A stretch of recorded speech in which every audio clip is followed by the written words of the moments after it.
Ainsi au millionnaire entre en panique sans traducteur avant une réunion décisive, jusqu'à ce que la pauvre femme de ménage fasse quelque chose de choquant.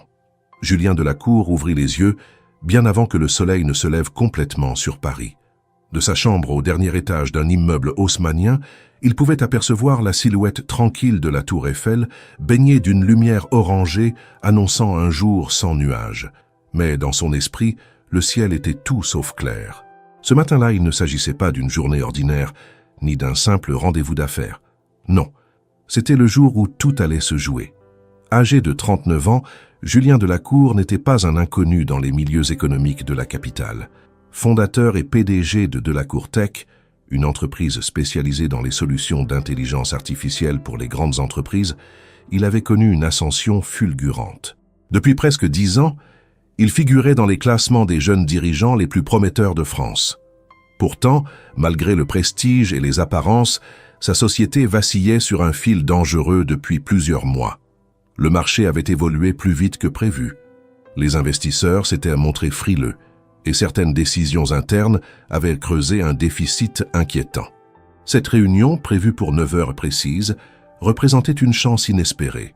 Convaincre des investisseurs étrangers, allemands, américains et espagnols, d'injecter des capitaux massifs pour relancer Delacour Tech et lui permettre d'attaquer le marché international. Julien, en peignoir de soie, parcourait lentement le salon spacieux de son appartement, téléphone à la main consultant pour la 10e fois l'ordre du jour et les profils des partenaires qui allèrent se connecter par visioconférence. Tout semblait prêt. L'équipe technique avait testé la connexion, la présentation était peaufinée depuis une semaine, les chiffres révisés à la virgule près. Il avait même fait venir son tailleur personnel la veille pour s'assurer qu'aucun pli ne viendrait trahir son stress. Tout était sous contrôle. Du moins, il le croyait. Dans la cuisine, Claire Moreau, sa gouvernante depuis 5 ans, préparait comme chaque matin son café serré sans sucre, accompagné de 2 toasts grillés au centimètre près. Elle connaissait ses habitudes mieux que quiconque et les exécutait sans un mot. Toujours discrète, toujours efficace. Julien, absorbé par ses pensées, ne lui adressa même pas un regard lorsqu'elle entra doucement dans le bureau pour y déposer la tasse sur le coin de la table. L'odeur du café se mêlait à celle du parquet ciré, une routine rassurante dans un matin tendu. Il jeta un œil à sa montre. Il était 7h30. Dans 1h30, il jouerait le tout pour le tout. Son traducteur officiel, Antoine Lemoine, devait arriver dans moins d'une demi-heure pour finaliser les derniers détails de son intervention. Polyglotte aguerri, Antoine avait déjà accompagné Julien dans des négociations internationales, traduisant simultanément entre le français, l'anglais, l'allemand et l'espagnol, avec un professionnalisme irréprochable. Julien savait qu'il pouvait compter sur lui et cette certitude faisait baisser son niveau d'adrénaline. Il s'apprêtait à s'asseoir devant son ordinateur quand son téléphone vibra. Un appel de son assistante personnelle, Élodie. « Julien, il faut que tu restes calme », dit-elle d'une voix étrangement tendue. « Qu'est-ce qu'il se passe ?» demanda-t-il immédiatement, le ton sec. « C'est Antoine. Il a eu un accident ce matin en venant ici. Rien de grave, mais il est à l'hôpital. Il ne pourra pas assurer la traduction. » Julien sentit son cœur rater un battement. Le silence qui suivit fut coupé net par le cliquetis discret de Claire, qui rangeait un livre dans la bibliothèque. Il se retourna brusquement, jetant un regard nerveux autour de lui.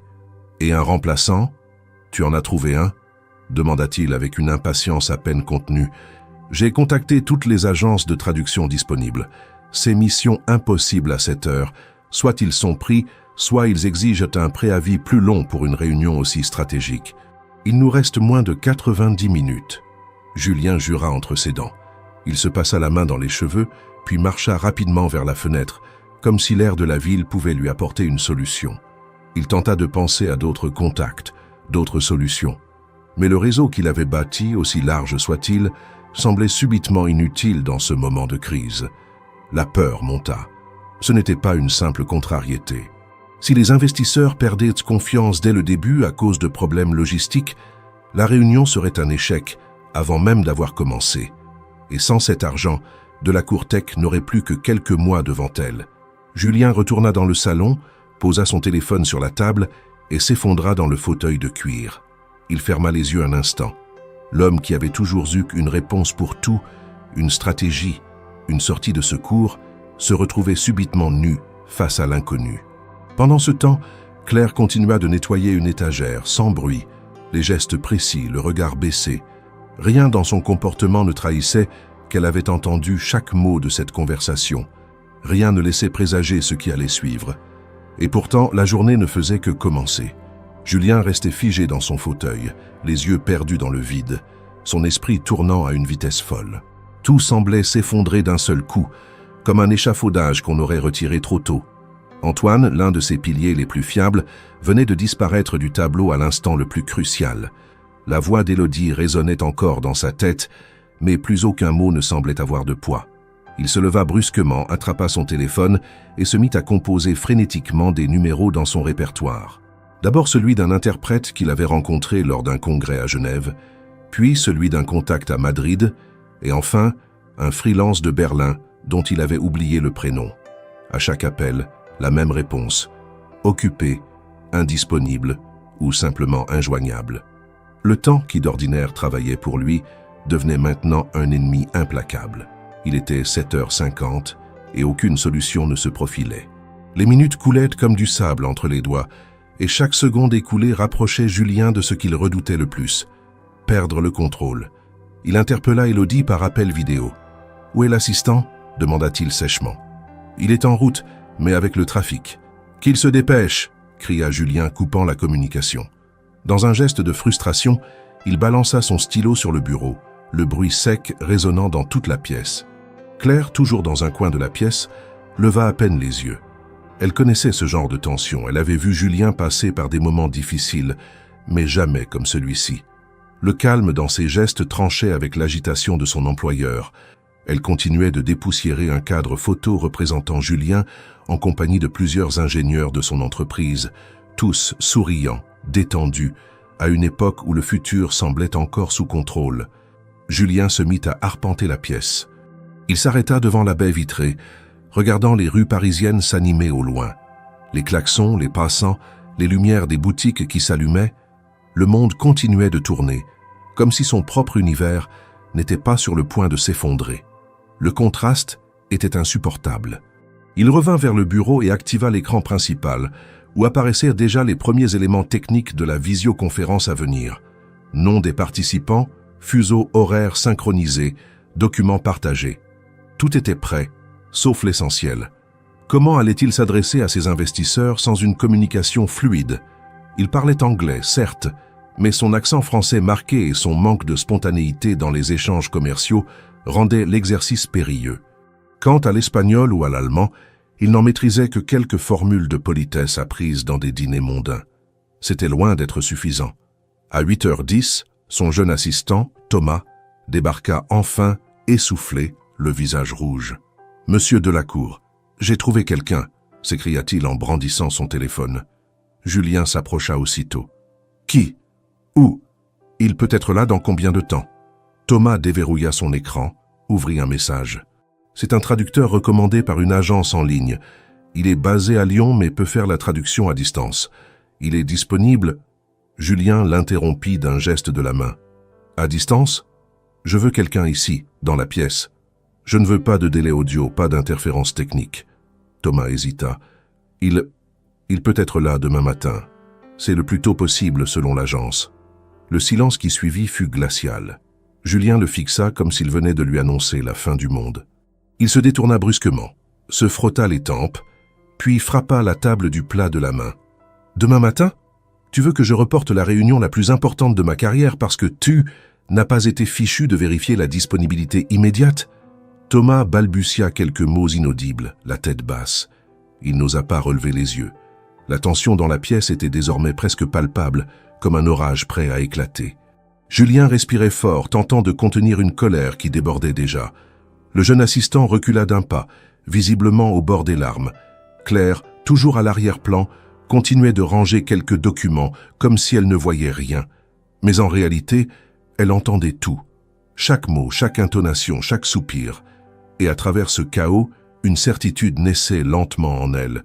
Il était peut-être temps de faire ce qu'elle n'avait jamais osé. Elle regarda Julien qui désormais était penché sur la table, le visage dans les mains, comme un général perdant une bataille décisive. Elle savait que la seule chose qui lui manquait, à cet instant, était de comprendre que la solution n'était peut-être pas là où il la cherchait. Mais elle ne dit encore rien. Pas encore. À 8h20, Julien prit une dernière tentative désespérée. Il appela l'ambassade d'Espagne, puis celle d'Allemagne, pour tenter de localiser un interprète d'urgence via leur service consulaire. Aucun résultat concret. Soit on lui proposait un service à distance, soit on lui répondait poliment qu'un préavis était requis. Il était maintenant acculé. Il alla se servir un verre d'eau, les mains tremblantes. La sueur perlait sur son front, chose rare chez lui. Même lors des conférences devant des milliers de personnes, même lors d'une levée de fonds record il y a 3 ans, il n'avait jamais été aussi instable. Cette fois, ce n'était pas l'enjeu qui le paralysait, mais l'imprévu. Il ne savait pas improviser. Tout dans sa vie avait toujours été planifié, calculé, optimisé. Or, l'improvisation n'obéit à aucune logique. 8h30. Il ne restait plus que 30 minutes. Les premiers participants s'étaient déjà connectés à la salle d'attente virtuelle. Julien les voyait apparaître un à un sur l'écran latéral. Maria González, depuis Barcelone, Walter Klein, à Munich, Richard O'Donnell, en direct de New York. Les plus grands noms, les plus gros fonds. Et lui, sans traducteur. Il se redressa, défit sa cravate, puis regarda de nouveau autour de lui, comme si la pièce allait soudain lui offrir une issue. Claire referma doucement un tiroir. Julien la vit, enfin. Elle qui avait été là depuis le début de la matinée, comme une ombre discrète dans son décor trop luxueux. Son regard se fixa sur elle 1 seconde de plus que d'habitude. Pas assez pour comprendre, mais assez pour sentir que quelque chose, peut-être, venait de changer dans l'équilibre de cette journée. Mais ce que Claire s'apprêtait à dire, il ne l'aurait jamais imaginé. Le calme apparent de Claire Moreau contrastait avec le tumulte nerveux de Julien Delacour, qui arpentait la pièce comme un fauve en cage. Depuis plus d'1 heure, elle observait la scène en silence, tout en poursuivant, avec une précision presque mécanique, les tâches qu'elle accomplissait chaque matin depuis 5 ans. Poussière sur les étagères, vaisselle du petit déjeuner, rangement des journaux et des documents épars. Rien ne semblait la perturber. Pourtant, à l'intérieur, quelque chose avait commencé à bouger. Elle connaissait le déroulé d'une crise mieux que personne. Elle avait vu Julien se battre contre les marchés, les concurrents, les journalistes. Mais cette fois, c'était différent. Il n'y avait pas de public, pas d'équipe pour amortir la chute. Il était seul et il perdait pied. Assise sur le petit tabouret du coin lecture, elle replia un plaid soigneusement, lissant le tissu comme pour y canaliser la tension qui montait dans la pièce. Les cris de Julien, les va-et-vient frénétiques de Thomas, les appels restés sans réponse, tout formait une cacophonie qui aurait pu déconcentrer n'importe qui. Mais Claire, elle, restait égale à elle-même. Depuis l'âge de 17 ans, elle avait appris à se fondre dans les décors des autres, à effacer ses états d'âme pour mieux s'adapter aux besoins des familles qu'elle servait. Et dans cet exercice, elle excellait. Elle connaissait chaque recoin de l'appartement, chaque objet déplacé, chaque variation dans le ton de voix de Julien. Elle savait, sans même regarder, quand il allait perdre patience ou quand il feindrait le calme.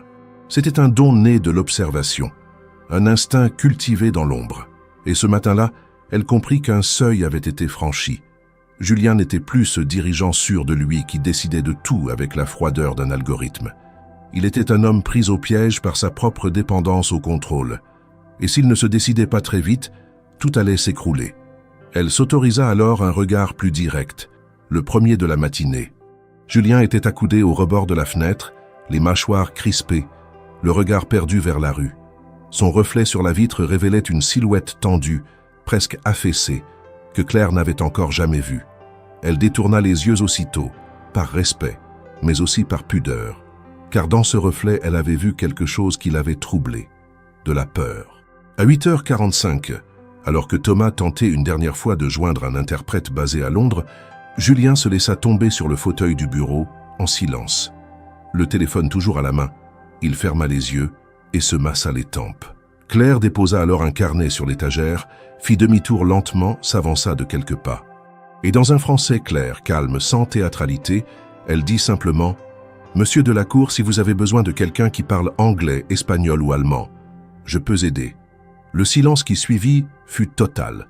Même Thomas, qui parlait à voix haute au téléphone, s'interrompit en entendant la phrase. Julien tourna la tête, lentement, comme s'il avait mal entendu. Ses yeux se fixèrent sur Claire avec une incompréhension presque naïve. « Qu'est-ce que vous venez de dire ?» demanda-t-il, les sourcils froncés. Claire ne bougea pas. Elle ne répéta pas. Elle savait que ces mots avaient été parfaitement audibles. Elle soutint son regard, droite, digne, les mains jointes devant elle. Julien se leva, fit un pas vers elle. « Vous parlez anglais ?»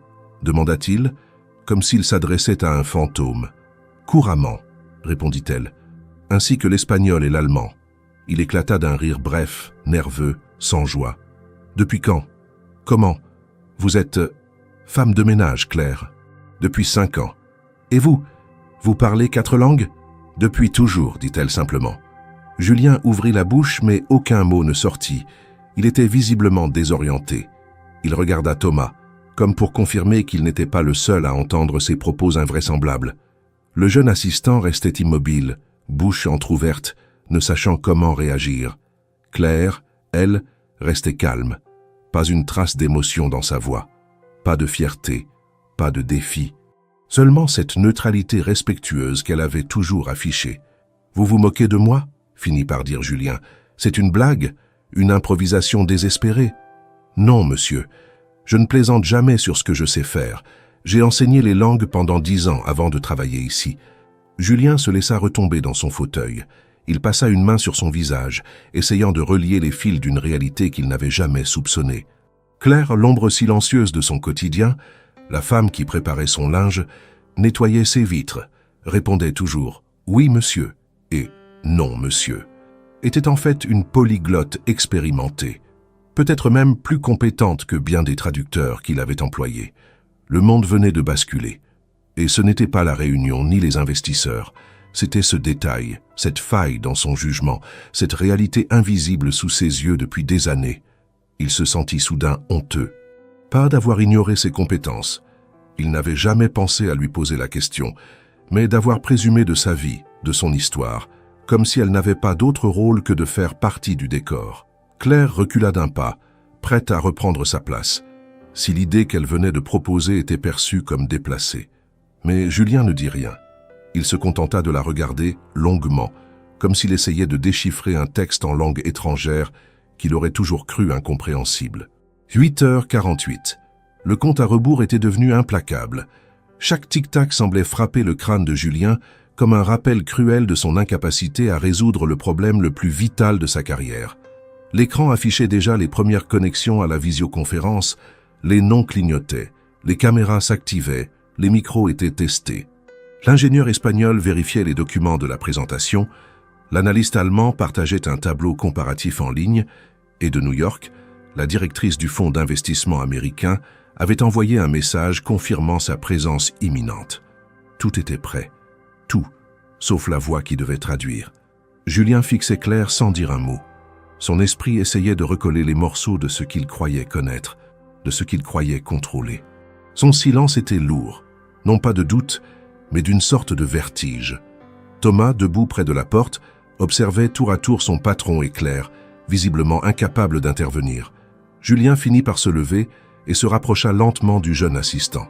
Sa voix, cette fois, était plus basse, plus contenue, mais la tension restait perceptible dans chaque syllabe. « Dis-moi, Thomas, quand tu m'as dit que tu avais trouvé un remplaçant, tu étais sérieux ?» Thomas hocha la tête avec précaution. « Oui, monsieur, j'ai contacté une agence en ligne. Ils ont confirmé un traducteur certifié. J'ai validé sa fiche. Il est spécialisé dans le domaine technologique. »« Bien. Et où est-il » demanda Julien, les yeux rivés sur lui. Thomas blêmit. « J'ai mal lu la confirmation. Il sera disponible demain matin, pas aujourd'hui. Je n'avais pas vu la date exacte. C'était écrit en petit, sur la ligne inférieure. » Julien resta immobile quelques secondes. Il n'éleva pas la voix. Il ne fit pas de geste brusque.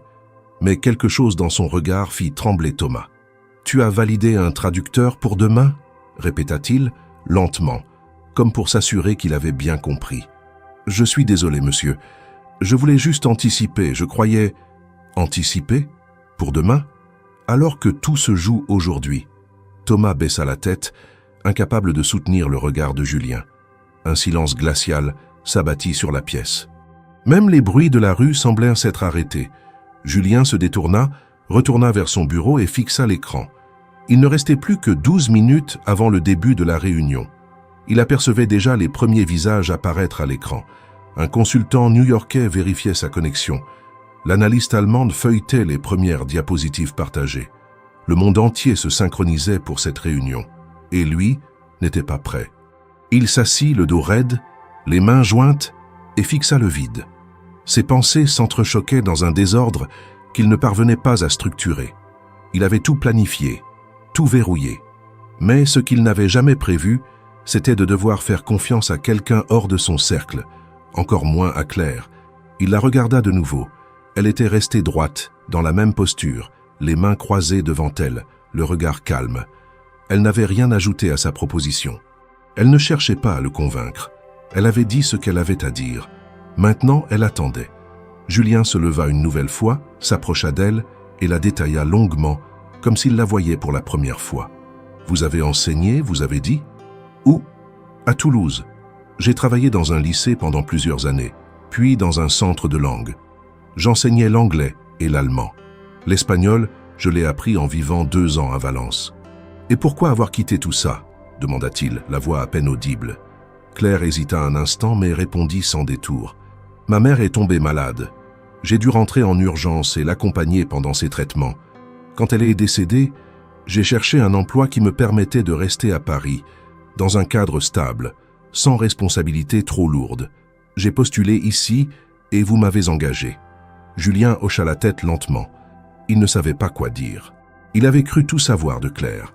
Sa ponctualité, sa discrétion, son efficacité. Mais il n'avait jamais cherché à savoir qui elle était vraiment. À ses yeux, elle n'était qu'une présence silencieuse et pratique. Et maintenant, il réalisait l'ampleur de sa propre ignorance. Il retourna à son fauteuil, fit glisser les doigts sur la surface du bureau, comme pour canaliser son agitation. Le logo de la visioconférence s'agrandissait à l'écran. Il restait 8 minutes. Claire fit un pas en avant. « Je ne prétends pas être interprète professionnel, monsieur, mais je peux traduire. Je comprends le vocabulaire technique, j'ai déjà travaillé sur des manuels spécialisés.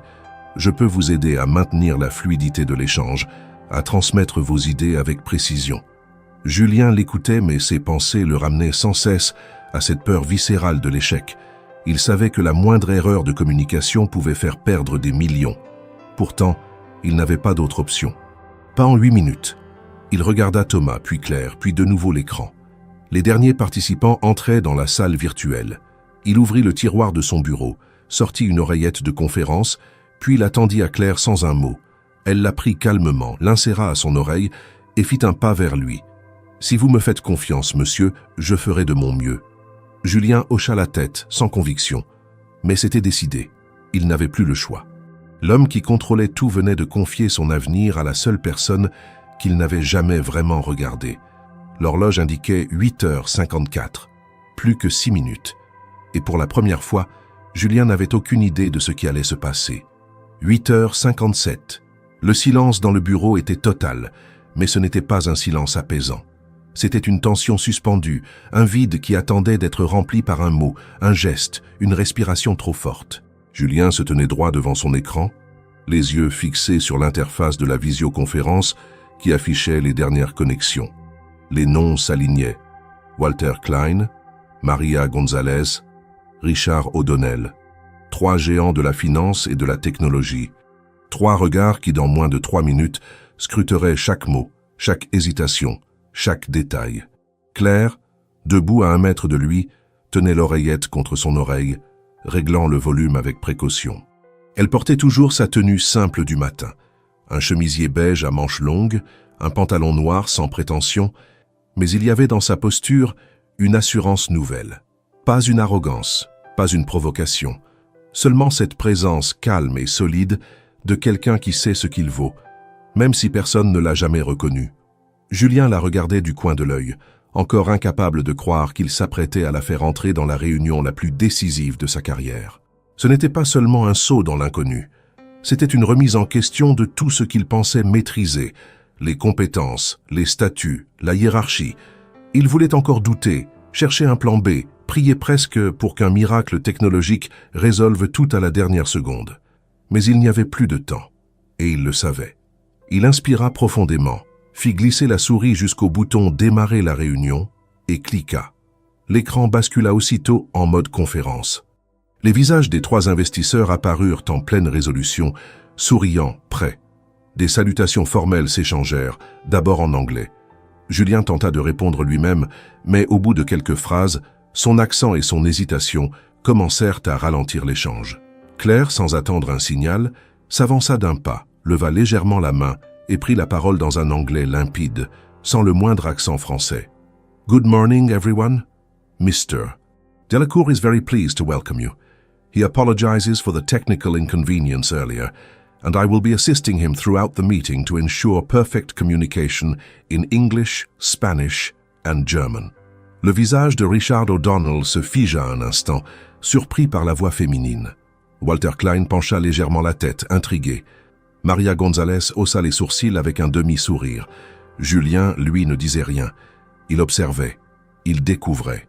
Claire enchaîna aussitôt avec une reformulation fluide de l'introduction de Julien, traduisant non seulement les mots, mais le ton, les intentions, l'assurance qu'il aurait dû projeter.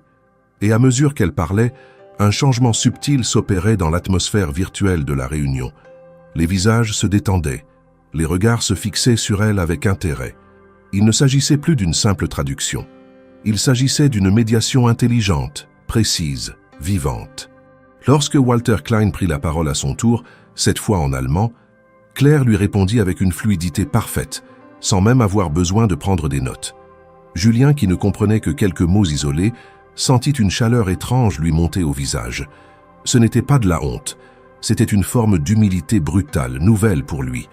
En quelques secondes, Claire avait conquis une attention que lui-même, malgré des années d'expérience, peinait parfois à obtenir. Le dialogue continua, maintenant entièrement sous son contrôle. Elle alternait entre les langues avec une aisance déconcertante, parfois dans une même phrase. Chaque fois qu'un terme technique surgissait, elle l'adaptait avec précision, donnant aux interlocuteurs le sentiment d'une maîtrise profonde du sujet. Julien, pourtant assis juste à côté, n'était plus au centre de la pièce.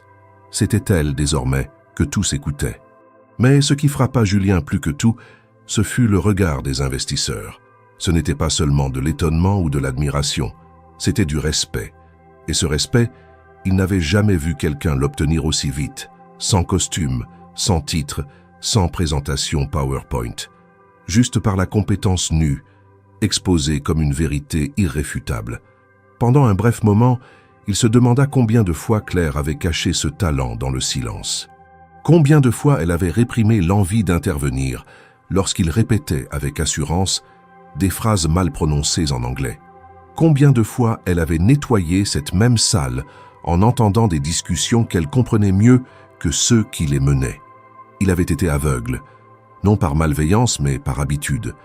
Une habitude sociale, hiérarchique, profondément ancrée. Il avait regardé sans voir.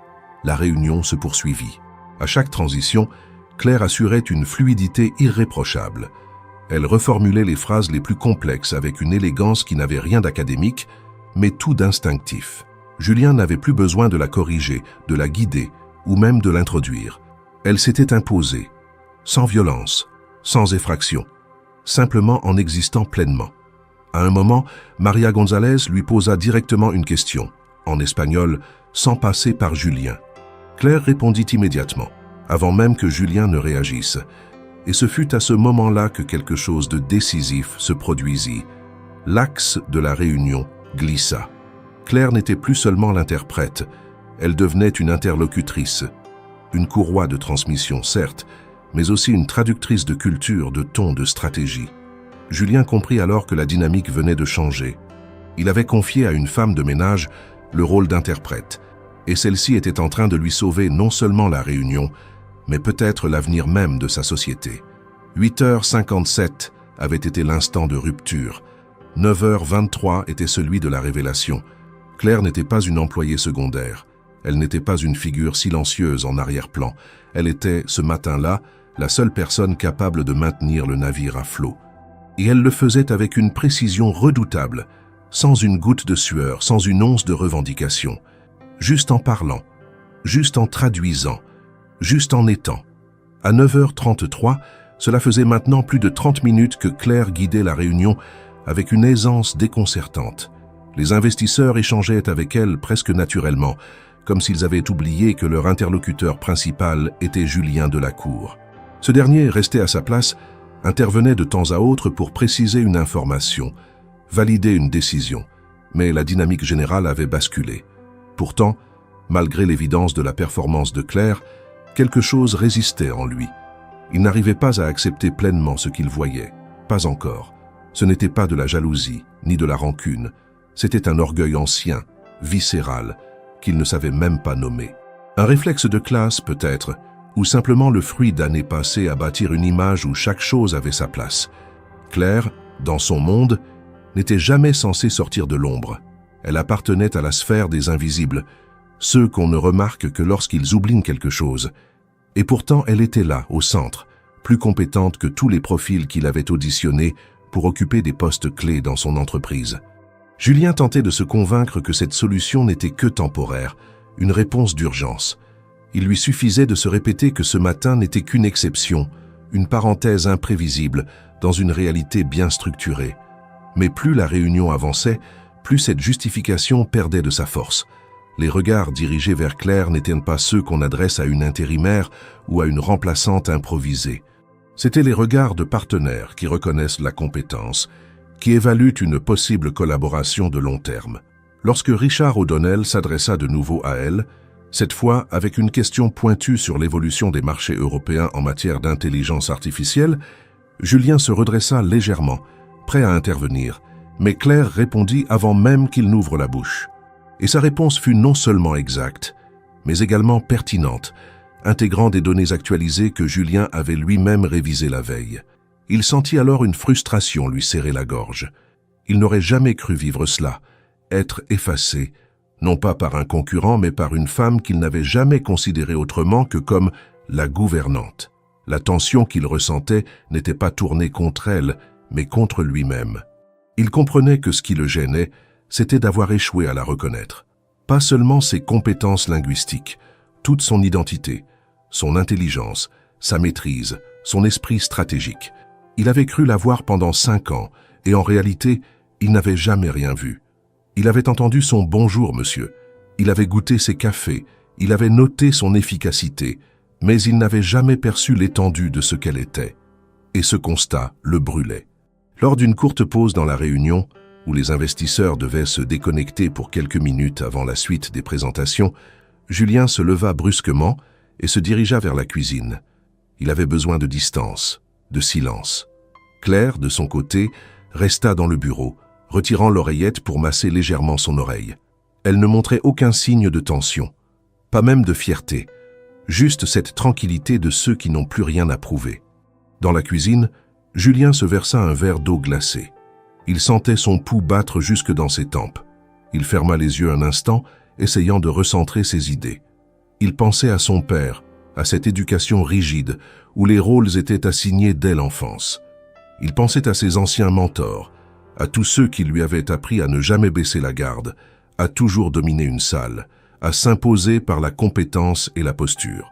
Et maintenant, voilà qu'il était réduit au rôle d'observateur, pendant que la pièce appartenait à une femme venue d'un autre monde que le sien. Il retourna dans le bureau à 9h50 et constata que Claire avait réorganisé rapidement les documents sur la table, alignant les papiers dans un ordre plus lisible. Il s'approcha d'elle, la regarda un instant, puis demanda « Vous avez toujours su faire ça? Toutes ces langues, cette maîtrise du discours? Vous avez vraiment été enseignante ?» Claire releva les yeux vers lui, droite, sans agressivité. « Oui, monsieur. J'ai enseigné pendant 10 ans. J'adorais mon métier. Mais la vie m'a forcé à faire des choix. Et ce poste, ici, m'a offert une stabilité que je ne trouvais plus ailleurs. » Julien croisa les bras. « Et pourquoi ne rien avoir dit plus tôt? Parce qu'on ne me l'a jamais demandé. » Cette réponse, simple, tomba comme un coup de massue. Il réalisa alors l'ampleur de son aveuglement. Il n'avait jamais posé la question, parce qu'il n'avait jamais imaginé que cela ait une quelconque importance. Pour lui, Claire était une employée discrète, efficace, mais figée dans sa fonction. Il ne s'était jamais intéressé à son parcours, et c'était peut-être là sa plus grande erreur. Il baissa les yeux puis soupira. « Je ne vous ai jamais regardé vraiment, Claire. Je suis désolé. » Elle acquiesça doucement. mais ne répondit pas. Il n'y avait rien à ajouter. Julien reprit place devant l'écran. Les participants se reconnectaient. Le visage de Richard O'Donnell réapparut, suivi de Maria Gonzalez et de Walter Klein. Tous saluèrent Claire avec un sourire plus large qu'auparavant. Et Julien, cette fois, au lieu d'intervenir immédiatement, laissa Claire reprendre la parole. Non pas parce qu'il n'en avait plus la force, mais parce qu'il avait compris, enfin, que ce jour ne serait pas sauvé par sa seule volonté. Il avait fallu l'intervention d'une femme qu'il avait ignorée pendant des années pour lui montrer que parfois, les plus grandes compétences ne se trouvent pas là où on les attend. Mais il n'était pas encore prêt à l'accepter entièrement. Pas aujourd'hui. Il restait ce blocage, cette dernière réticence, ce besoin de reprendre la main. Il lui faudrait plus qu'une heure de réunion pour désapprendre une vie entière de certitude. Mais une brèche s'était ouverte. Et dans cette brèche, la voix de Claire s'imposait, claire, ferme, indiscutable. 9h58. L'écran de la visioconférence montrait désormais les visages concentrés des investisseurs, prêts à entamer la deuxième moitié de la réunion. Le document principal, un plan de relance stratégique étalé sur une trentaine de diapositives, venait d'être partagé. Les marges de manœuvre financières, les objectifs de croissance, les prévisions de rendement et les analyses concurrentielles allaient être passés au crible. Il n'y avait plus d'espace pour l'improvisation. Ce moment précis, Julien l'avait préparé pendant des semaines. Il connaissait chaque chiffre par cœur, chaque terme technique, chaque graphique. Mais son problème n'était pas le contenu, c'était la forme. Il devait maintenant présenter ce plan avec la même fluidité qu'un natif dans au moins 3 langues étrangères. Et il n'en était pas capable. Assis à son bureau, il sentait la pression dans sa nuque, une tension qui se répandait jusqu'aux épaules. Il regarda Claire, toujours debout, l'oreillette bien en place, les mains jointes devant elle. Elle attendait une instruction, un mot, un signal, mais Julien ne bougeait pas. Il restait figé, partagé entre deux forces contraires, son instinct de survie qui lui criait d'accepter son aide, et son ego qui refusait encore de céder la scène à quelqu'un d'extérieur à son monde. La voix de Maria Gonzalez interrompit ce dilemme intérieur. En espagnol, elle annonça vouloir commencer la section sur la projection des parts de marché en Amérique latine. Julien comprit à peine la moitié de la phrase, mais devina son contenu à partir du document affiché. Il hésita une seconde de trop. Walter Klein ajouta une remarque en allemand que Julien ne comprit pas du tout. Puis ce fut Richard O'Donnell qui relança la discussion en anglais avec une question complexe sur les stratégies de mutualisation des ressources en Europe de l'Est. Julien sentit son cœur s'accélérer. Tout se passait comme prévu, mais il était incapable de suivre le rythme. Le moment de bascule était là. Il devait agir. Sans dire un mot, il saisit l'oreillette de secours posée sur le bureau et la tendit à Claire. Ce fut un geste rapide, presque mécanique, mais chargé de tout ce qu'il n'avait pas osé dire. Claire la prit immédiatement, la plaça sur son oreille gauche, ajusta le micro et se redressa. Son visage était calme, concentré. Elle ne demanda rien. Elle savait ce qu'elle avait à faire. Julien, d'une voix basse et rapide, lui dit simplement « Commencez par résumer la stratégie pour l'Amérique latine. Ensuite, passez à la mutualisation pour O'Donnell. » Claire hocha la tête et s'avança d'un pas, plaçant sa main gauche sur le coin du bureau, s'appuyant légèrement pour se rapprocher du micro. Puis, sans la moindre hésitation, elle prit la parole. En espagnol d'abord, elle répondit à Maria Gonzalez en reprenant les chiffres du plan de relance, en expliquant les étapes prévues d'implantation dans 5 pays, les partenariats locaux envisagés et la logique derrière le choix des marchés prioritaires. Elle n'inventait rien, mais sa manière d'ordonner les informations, de les rendre accessibles et pertinentes, captait immédiatement l'attention. Puis elle enchaîna en allemand, reformulant la remarque de Walter Klein avec justesse, puis y répondant en détail. Elle ajouta même une donnée supplémentaire que Julien n'avait pas prévu de mettre en avant, mais qui s'avéra décisive. Une étude comparative des coûts de production entre la France, la Pologne et la République tchèque. Walter opina lentement, visiblement impressionné par la précision de l'argumentaire. Enfin, elle se tourna vers l'écran, adressant la réponse à Richard O'Donnell en anglais. Sa voix toujours aussi posée articulait chaque mot avec clarté, évitant les formules creuses. Elle détailla le plan de mutualisation des ressources humaines et technologiques dans les filiales de l'Est, soulignant les gains d'efficacité et les bénéfices à long terme. Elle ajouta une parenthèse sur la possibilité d'intégrer l'intelligence artificielle dans les processus logistiques, un point qui n'avait pas été encore abordé, mais qui fit hocher la tête du financier américain avec un sourire satisfait. Pendant qu'elle parlait, Julien n'intervenait plus. Il se contentait de regarder, et il voyait. Il voyait que Claire n'était pas simplement en train de traduire. Elle portait la réunion. Elle transformait ses idées en discours convaincants. Elle comblait chaque silence, gommait chaque hésitation, renforçait chaque argument. Ce n'était plus une aide d'urgence, c'était un changement de rôle. À plusieurs reprises, les investisseurs lui adressèrent directement des questions. Pas à Julien, à elle. Ils voulaient son avis, sa lecture, son interprétation. Et Claire ne reculait jamais. Elle répondait avec précision, sans jamais prendre la place du PDG, mais en incarnant parfaitement celle de sa représentante. Elle comprenait la logique de l'entreprise, son langage, sa stratégie, et elle la défendait mieux que personne. Julien ressentit un mélange de soulagement et de vertige.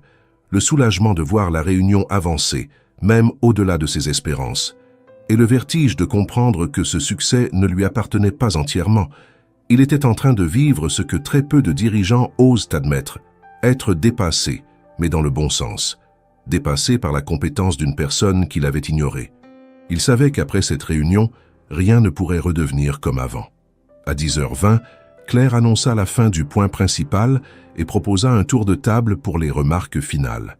Chaque investisseur prit la parole à son tour, remerciant pour la clarté des échanges, exprimant son enthousiasme pour les prochaines étapes et surtout saluant explicitement la qualité de la médiation linguistique et stratégique. Maria González conclut en disant « Ce fut probablement l'une des présentations les plus limpides et structurées que nous ayons vues cette année. Bravo à votre équipe, monsieur Delacour, et particulièrement à votre traductrice qui a su rendre le tout accessible, intelligent et dynamique. » Julien acquiesça en silence. Il remercia d'un simple « thank you », la gorge encore serrée par tout ce qu'il venait de vivre. La réunion s'acheva à 10h32. Les écrans s'éteignirent, un. Le silence revint dans le bureau. Julien regarda Claire, toujours debout, toujours droite, l'oreillette à la main. Elle la posa doucement sur la table, puis dit « Voilà, monsieur, c'est terminé. » Julien se leva lentement, passa une main sur son visage, puis la fixa longuement. « Vous venez de faire plus en 1 heure que beaucoup de mes cadres en 1 année. » Claire ne répondit pas. Elle ne sourit pas. Elle attendait, comme toujours, de savoir si c'était tout. Mais ce jour-là, ce n'était pas tout. Rien ne serait plus jamais comme avant. 10h33. Le calme revenu dans le bureau était à peine supportable. Julien restait debout, face à l'écran désormais noir, comme s'il espérait que quelque chose s'y affiche encore. Un prolongement, un mot de plus. Claire, à quelques pas de lui, n'avait toujours pas bougé. L'oreillette reposait sur la table, témoin silencieux d'un moment qui venait de redéfinir des années de certitude. Julien avait toujours cru que les réunions se gagnaient par les chiffres, la stratégie, l'autorité. Mais ce matin, il venait d'assister à une démonstration qui n'entrait dans aucun manuel de gestion. Ce n'était ni un triomphe personnel, ni une humiliation. C'était une cassure discrète mais irréversible. Quelques instants plus tôt, la salle virtuelle de visioconférence avait été le théâtre d'une transformation lente mais irrésistible. Ce qui avait commencé comme une situation de crise, un PDG sans traducteur, à la merci d'un rendez-vous stratégique, s'était peu à peu mué en une démonstration de compétences inattendues. Et cette compétence, elle n'était pas venue d'un consultant en costume ou d'un expert recommandé par un cabinet.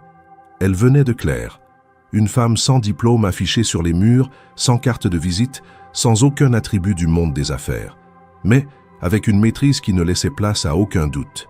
Lorsque Julien avait lancé la réunion, il s'attendait à devoir guider Claire, à intervenir souvent, à recadrer peut-être. Mais très vite, il avait dû reconnaître l'évidence. Elle n'avait pas besoin de lui pour tenir la barre. Dès les premiers échanges, elle avait su capter l'attention des interlocuteurs, non pas par une autorité imposée, mais par une assurance naturelle. Elle ne surjouait rien. Elle n'exhibait aucune fierté. Elle se contentait d'accomplir avec une rigueur tranquille ce qu'on n'avait pas su voir en elle pendant 5 longues années. Les investisseurs, d'abord surpris, s'étaient adaptés à ce changement d'interlocuteur avec une facilité déconcertante. Peut-être parce qu'ils étaient habitués à parler à des gens compétents, peu importe leur position. Peut-être parce que le monde des affaires malgré ses rigidités, reste sensible à l'efficacité brute. En tout cas, une chose était certaine, les regards s'étaient tournés vers Claire, et il n'avait plus quitté son visage. Julien s'était effacé, pas volontairement, mais par nécessité. Chaque fois qu'il essayait d'intervenir, il réalisait qu'il risquait de briser le rythme parfait que Claire imposait par sa voix, ses mots, son sens de l'enchaînement. Elle ne traduisait pas seulement des phrases. Elle transmettait des intentions, elle anticipait des objections, elle adaptait les arguments à chaque culture. Devant les Américains, elle usait d'un ton direct, pragmatique. Avec les Espagnols, elle modulait l'enthousiasme, la chaleur du discours. Face aux Allemands, elle optait pour une rigueur analytique, une précision dans les termes. Ce que Julien découvrait, c'était un talent que même ses recruteurs professionnels n'avaient jamais su lui proposer. Et pourtant, ce talent avait été là, chaque jour, à quelques mètres de son bureau, dans l'ombre des routines domestiques. Il se souvint alors de tous les moments où Claire l'avait servi sans un mot, où elle avait nettoyé le bureau alors qu'il dictait des mails en anglais, parfois avec hésitation. De toutes les fois où elle avait préparé le café en entendant des conférences téléphoniques qu'il croyait inintelligibles pour elle. Et lui, dans son monde fermé, n'avait jamais pensé qu'elle pouvait comprendre, encore moins qu'elle aurait pu corriger ses fautes. Ce matin, c'était comme si une vitre venait d'éclater entre deux mondes que tout opposait. Celui de ceux qui parlent, décident, commandent, et celui de ceux qui exécutent, nettoient, se taisent. Et ce qui frappait Julien le plus, c'était que Claire n'avait jamais rien réclamé. Pas une reconnaissance, pas une promotion, pas même une conversation. Elle avait accepté ce rôle invisible, peut-être par nécessité, peut-être par résignation. Et c'était précisément ce contraste entre la puissance de ses compétences et la modestie de sa posture qui le bouleversait. Il comprenait, avec retard, qu'il ne s'agissait pas simplement d'une bonne action ou d'un secours de dernière minute. Ce qu'elle avait fait ce matin, c'était un acte de loyauté, de générosité presque silencieuse. Elle avait accepté de porter l'entreprise sur ses épaules, même si elle n'en possédait aucun titre. Et maintenant que la réunion était terminée, il ne savait pas quoi dire. Son monde mental, structuré par des années de réussite, venait de prendre un coup qu'aucun concurrent n'avait jamais su lui porter. Il s'assit lentement, passa les mains sur son visage, puis regarda Claire. Elle, immobile, attendait. Elle n'exigeait rien. Elle n'attendait pas d'éloge.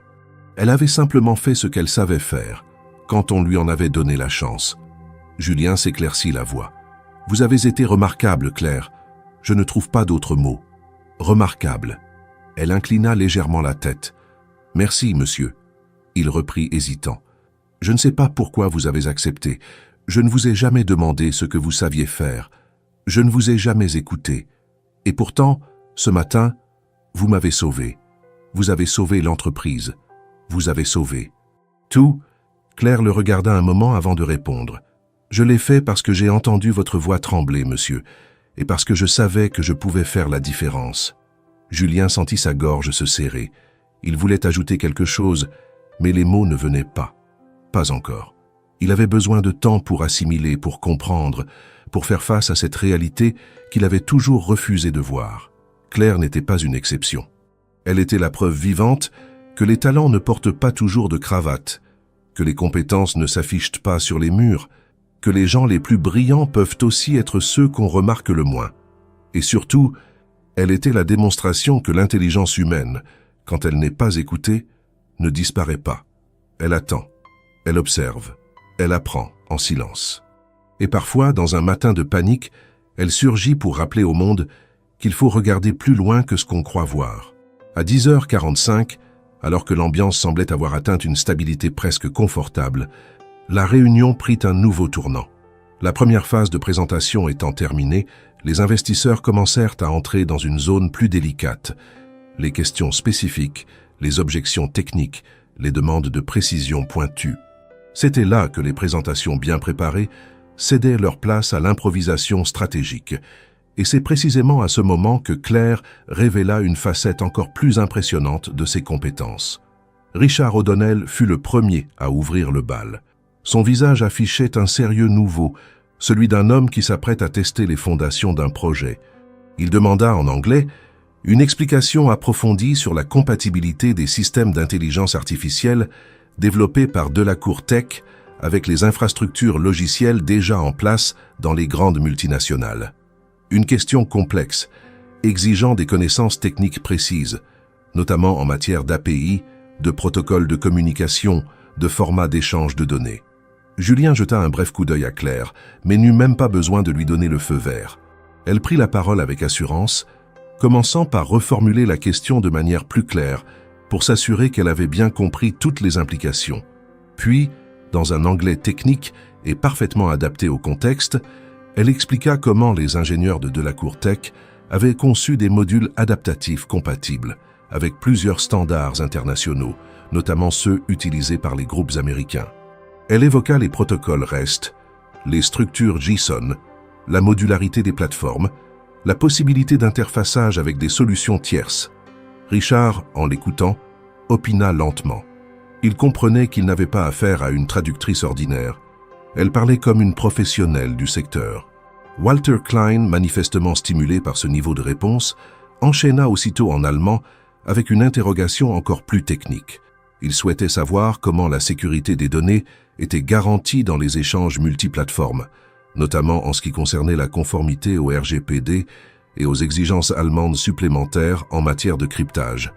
Claire ne montra aucun signe d'hésitation. Elle répondit directement en allemand, utilisant les bons termes juridiques, les références aux règlements européens et cita même des exemples concrets de certification ISO obtenus par l'entreprise. Elle mentionna des audits réalisés l'année précédente, les résultats d'une analyse de risque et les protocoles de redondance utilisés dans l'architecture serveur. Walter, visiblement impressionné, la remercia dans un ton plus respectueux qu'auparavant. Julien observait tout cela, presque figé. Ce qu'il avait préparé avec tant de rigueur, Claire le déployait avec une aisance inattendue. Et mieux encore, elle improvisait. Lorsqu'un détail n'était pas explicitement écrit dans les documents partagés, elle savait comment le compléter intelligemment sans inventer. Elle recadrait les questions, adaptait les termes, faisait les ponts nécessaires entre les données financières, techniques et humaines. Mais le moment le plus marquant arriva quand Maria González prit la parole en espagnol. Elle s'intéressa à la dimension humaine du projet. Comment Delacour Tech comptait intégrer les nouvelles équipes dans des marchés aussi différents culturellement? Quelles mesures étaient prévues pour garantir une cohérence de management entre les filiales européennes, américaines et latino-américaines? Ce type de questions, habituellement relayées aux ressources humaines ou aux conseillers en interculturalité, aurait pu déstabiliser n'importe quel cadre technique. Mais pas Claire. C'était son territoire. Elle comprenait les nuances culturelles, les chocs de management, les logiques invisibles qui font échouer les meilleurs projets lorsqu'on ne les anticipe pas. Elle répondit avec une précision douce, en espagnol fluide. Elle parla d'un plan de formation interculturelle en cours de développement, de l'importance de respecter les pratiques locales tout en unifiant les objectifs globaux. Elle insista sur la notion de dialogue structurel, une approche qui permettait à chaque équipe de faire entendre sa voix tout en restant alignée avec la vision de l'entreprise. Elle évoqua des ateliers bilingues, des binômes entre cadres locaux et internationaux, des outils de communication interne multilingues, adaptés aux sensibilités régionales. Julien n'en revenait pas. C'était exactement ce qu'il avait tenté d'expliquer à ses directeurs la semaine précédente, sans jamais réussir à le formuler aussi clairement. Claire, sans aucune note, sans préparation apparente, venait de résumer en quelques phrases tout ce qu'il cherchait à instaurer depuis des mois, et avec une telle justesse que même Maria, d'ordinaire exigeante, sembla pleinement satisfaite. La réunion continua, et avec elle, la montée en puissance de Claire. À aucun moment elle ne donna l'impression de vouloir prendre le pouvoir. Elle restait dans son rôle, mais élargissait discrètement son champ d'action. Ce n'était plus seulement une traductrice, ni même une médiatrice. Elle devenait, sans que personne ne le dise, une voix de la stratégie. Les investisseurs la remerciaient à chaque fin de réponse. Julien recevait encore les félicitations, bien sûr, mais il sentait que l'attention s'était déplacée. Et au lieu de ressentir de l'amertume, il éprouvait quelque chose de nouveau pour lui, de l'admiration. Une admiration dénuée de condescendance. Une admiration réelle, presque douloureuse, car elle était le reflet de sa propre incapacité à l'avoir perçue plus tôt. À la fin de cette phase de questions, il y eut un bref silence dans la visioconférence, comme un moment suspendu où chacun semblait prendre la mesure de ce qui venait de se passer. Puis Richard O'Donnell sourit, se pencha vers la caméra et dit avec un ton à la fois détendu et admiratif, « Mr. Delacour, your company's strategy is impressive. But what impressed me even more today is the way your team thinks, adapts, and speaks the language of the world. That's rare. Hold on to that. » Julien acquiesça lentement. Il ne répondit rien. Il savait que ce compliment ne lui était pas totalement destiné, et il l'acceptait. Pour la première fois de sa carrière, il savait qu'il n'était pas l'homme le plus compétent dans la pièce, et c'était précisément cette prise de conscience qui lui permettrait peut-être de devenir un meilleur leader.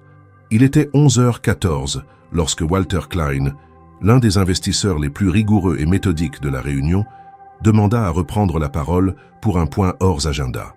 Julien Delacour, qui s'attendait à une remarque sur l'un des indicateurs financiers présentés plus tôt, ajusta sa position dans le fauteuil, prêt à répondre. Il ne remarqua pas immédiatement le léger changement de ton dans la voix de Klein. Ce dernier ne posait pas une question, il formulait une ouverture. Claire, qui avait reposé l'oreillette pour un bref moment de silence, la remit aussitôt en place. Elle comprit instinctivement qu'il ne s'agissait pas d'une simple demande de clarification. Elle se redressa légèrement, prête à traduire avec précision. Walter Klein, en allemand, expliqua que le consortium représenté lors de cette réunion n'avait pas seulement été impressionné par le plan stratégique et la viabilité du projet. Ce qui les avait véritablement marqués, selon ses mots, c'était l'agilité de l'équipe, sa capacité à transformer une crise logistique en démonstration de compétences. Il insista sur la notion d'intelligence d'exécution, de réactivité stratégique et sur l'importance de la dimension humaine dans les projets technologiques. Et, à la surprise de Julien, il ajouta qu'ils envisageaient désormais d'étendre l'investissement à une opération bien plus ambitieuse. Claire traduisit sans la moindre pause. Elle retranscrivit les nuances, les termes techniques et les subtilités diplomatiques du propos de Klein avec la même clarté qu'elle avait montrée depuis le début. Elle ne trahissait aucune émotion, mais Julien, de son côté, sentit le poids de cette annonce. Il releva les yeux vers l'écran, interloqué. Walter poursuivit. Le consortium souhaitait proposer un partenariat stratégique de long terme avec Delacour Tech en vue d'installer une série de hubs technologiques dans plusieurs pays d'Europe et d'Amérique latine, facilitant ainsi la diffusion des solutions d'intelligence artificielle développées par l'entreprise. Cela impliquait non seulement un investissement financier doublé, mais également la création d'une plateforme internationale de formation, de recrutement et d'adaptation interculturelle, avec pour objectif d'unifier les standards opérationnels sur tous les marchés cibles. Julien resta silencieux. Il comprenait l'opportunité.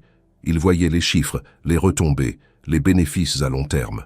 Mais il sentait aussi, pour la première fois depuis le début de la réunion, qu'il n'était plus celui qui tenait la manette. Ce partenariat, bien qu'inspiré par la stratégie de l'entreprise, avait été déclenché par autre chose, par Claire, par sa présence, sa performance, son intelligence sociale. Elle avait donné à ses investisseurs une image de Delacour Tech qu'ils n'avaient jamais su projeter seuls, celle d'une entreprise agile, humaine, prête à penser le monde tel qu'il est, et non tel que les PowerPoint voudraient qu'il soit. Maria González prit la parole à son tour. En espagnol, elle expliqua qu'un tel projet exigerait une direction internationale solide, capable de naviguer entre les langues, les cultures, les mentalités. Elle insista sur le fait que la réussite d'une expansion multinationale ne reposait pas uniquement sur la technologie ou la finance, mais sur la qualité des ponts humains établis entre les marchés. Puis, regardant directement Claire à travers sa caméra, elle dit « Lo que vimos hoy no es solamente una intérprete, es una mujer que entiende el negocio, la cultura y el lenguaje de 3 continentes. Si ustedes quieren ir lejos, necesitan a alguien como ella dentro del equipo de liderazgo. » Claire ne bougea pas. Elle traduisit mot à mot, sans baisser les yeux, ce que Maria venait de dire. Mais Julien sentit une tension subtile dans sa voix.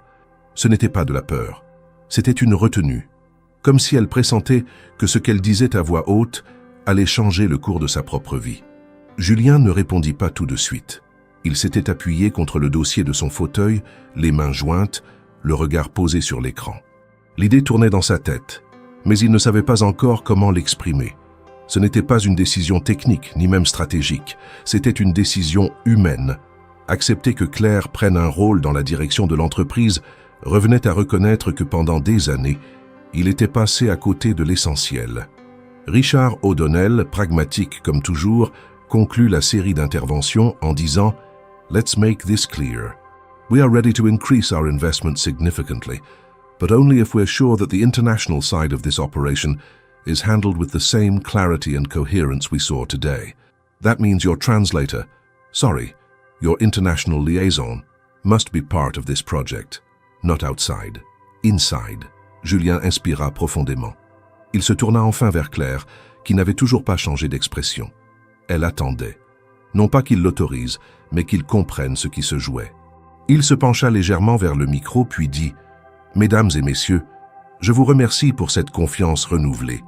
Vos propositions seront étudiées avec le sérieux et la rigueur qu'elles méritent. Mais je peux déjà vous dire une chose. La personne qui a rendu cette réunion possible ne retournera pas dans l'ombre. Elle aura, à partir d'aujourd'hui, un rôle dans la structure internationale de Delacour Tech. » Claire ne répondit pas.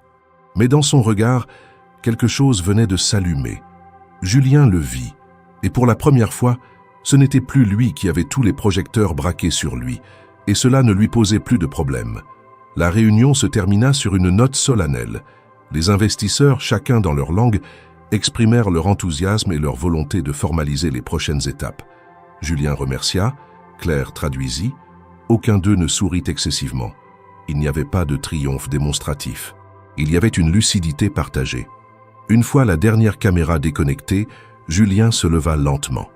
Il resta un moment debout, observant Claire, qui enlevait doucement son oreillette. Il n'avait plus de masque, plus de posture de dirigeant. Il n'y avait que lui face à la femme qui venait, en silence, de faire basculer l'avenir de son entreprise. « Claire, dit-il enfin, j'aimerais qu'on parle, pas en tant que patron à employé, mais d'égal à égal, parce qu'il me reste beaucoup à apprendre. Et je crois que vous êtes la seule aujourd'hui, capable de m'enseigner certaines choses que je croyais déjà savoir. » Claire, sans surprise, hocha simplement la tête. Elle était prête, pas pour prendre un poste, mais pour entrer enfin dans l'histoire qu'elle aurait toujours dû écrire.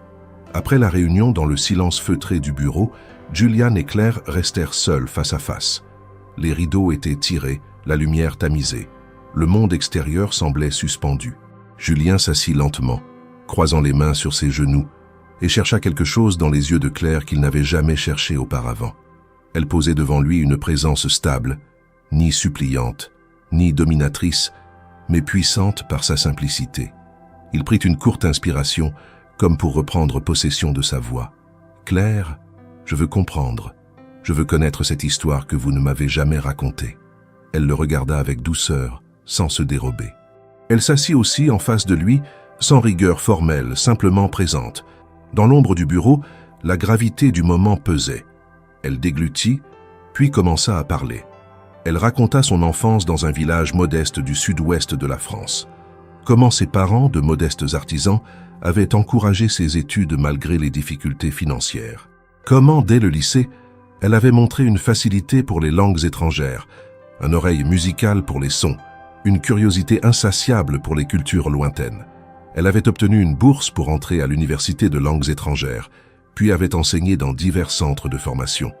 Elle insistait sur le fait qu'enseigner avait été pour elle une passion sincère, transmettre, connecter les âmes à travers les mots, rendre audible l'incompréhensible.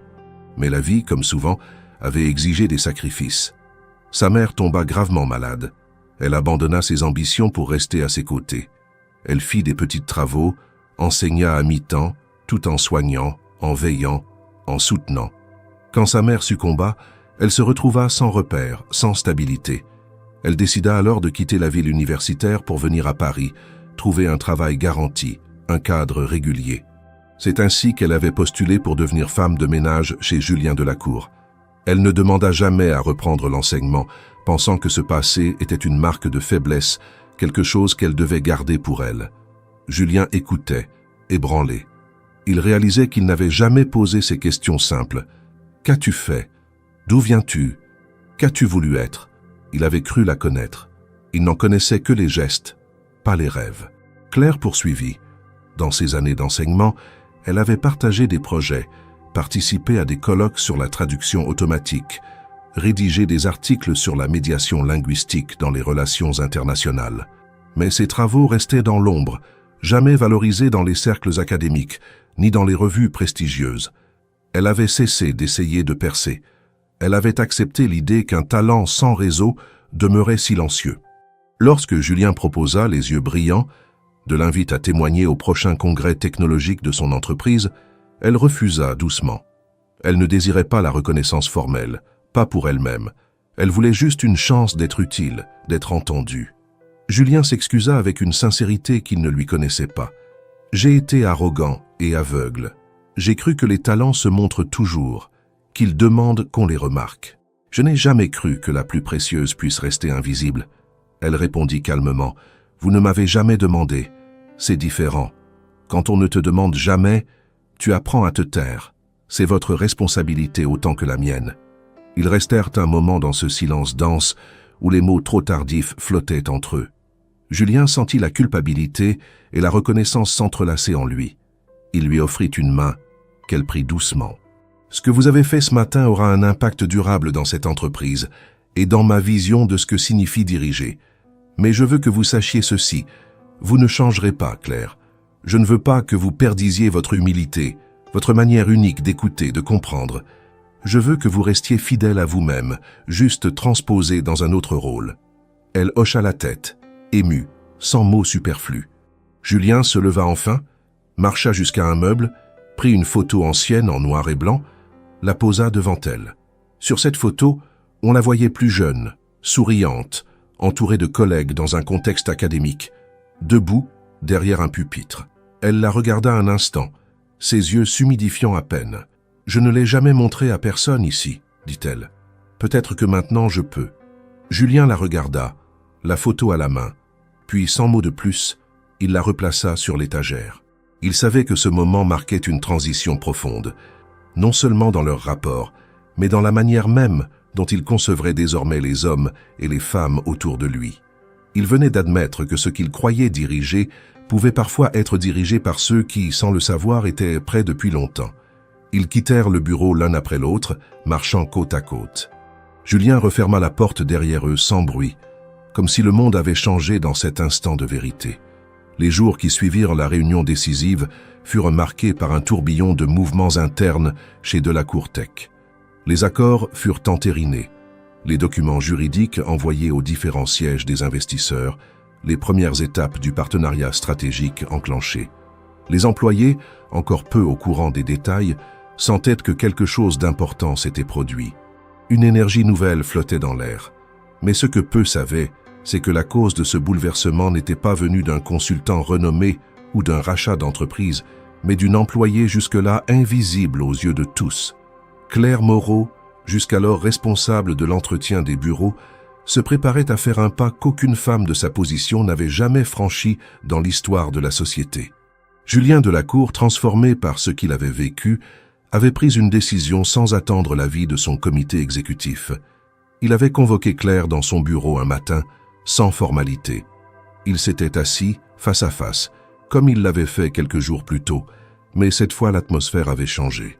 Julien avait en main un document préparé par les ressources humaines, une proposition de contrat, claire, nette, sans ambiguïté.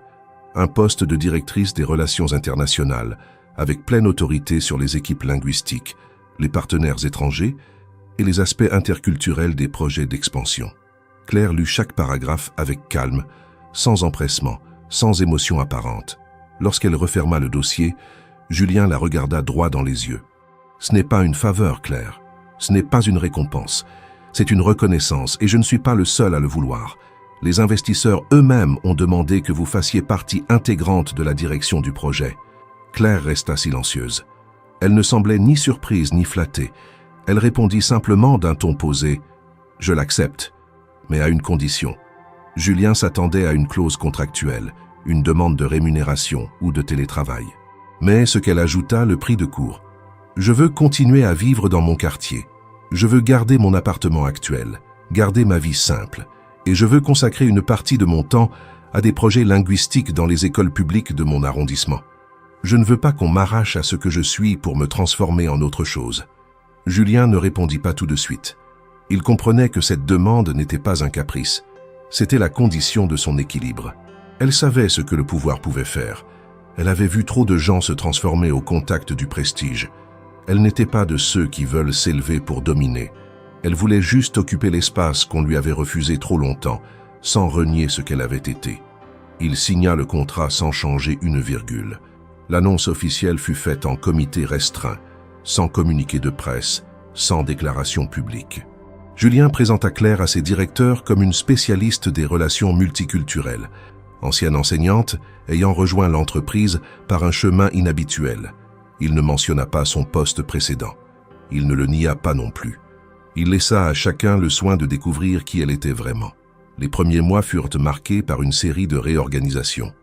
Claire mit en place des procédures de communication interne multilingues, développa un réseau de correspondants dans chaque pays partenaire et organisa des sessions de sensibilisation culturelle pour les cadres de Delacour Tech. Son style ne changea pas.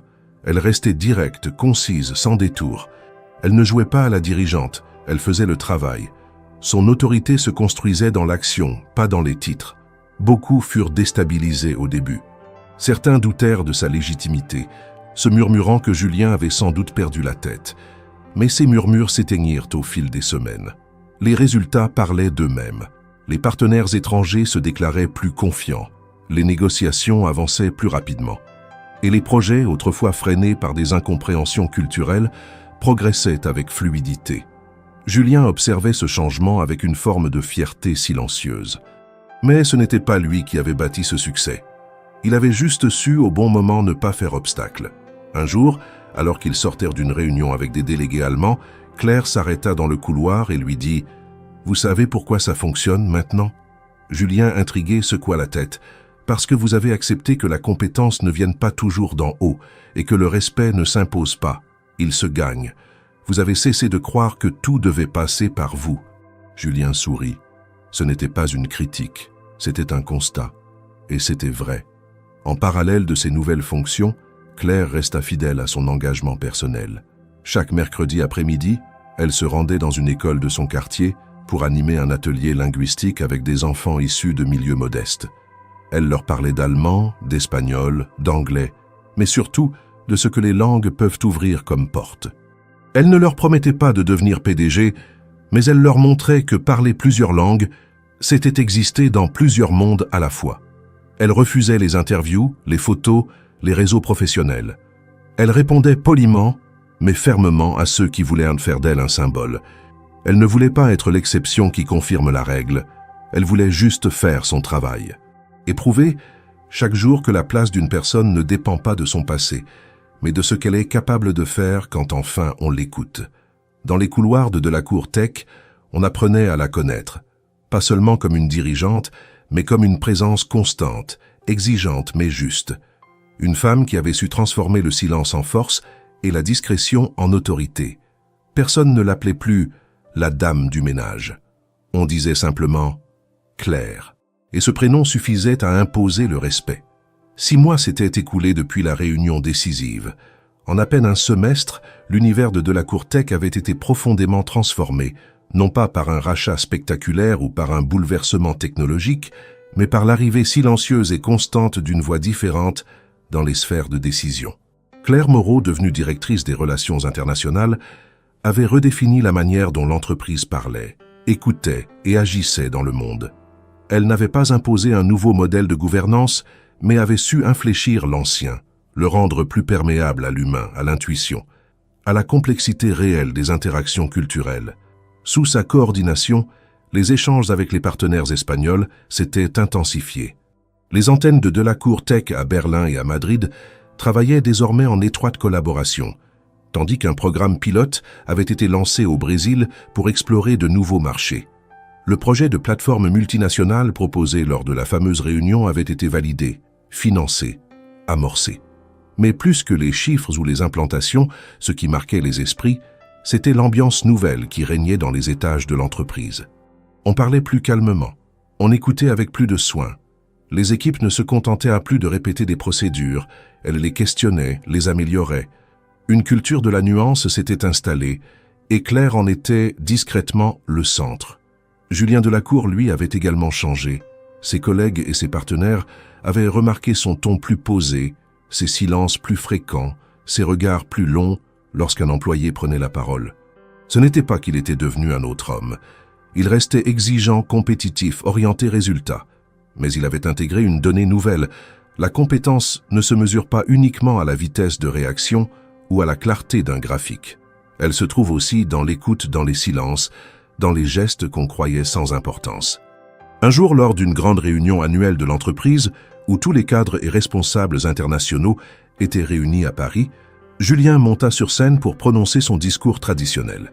La salle était pleine, les visages attentifs. Il remercia l'équipe, cita les résultats du trimestre, évoqua les perspectives de croissance. Puis à la fin, au lieu de conclure par ses habituels remerciements formels, il s'interrompit. « Qu'il y a 6 mois, j'ai commis une erreur que beaucoup de dirigeants font sans le savoir. J'ai cru que le talent devait se montrer pour exister. J'ai cru qu'un parcours devait être visible pour être valable.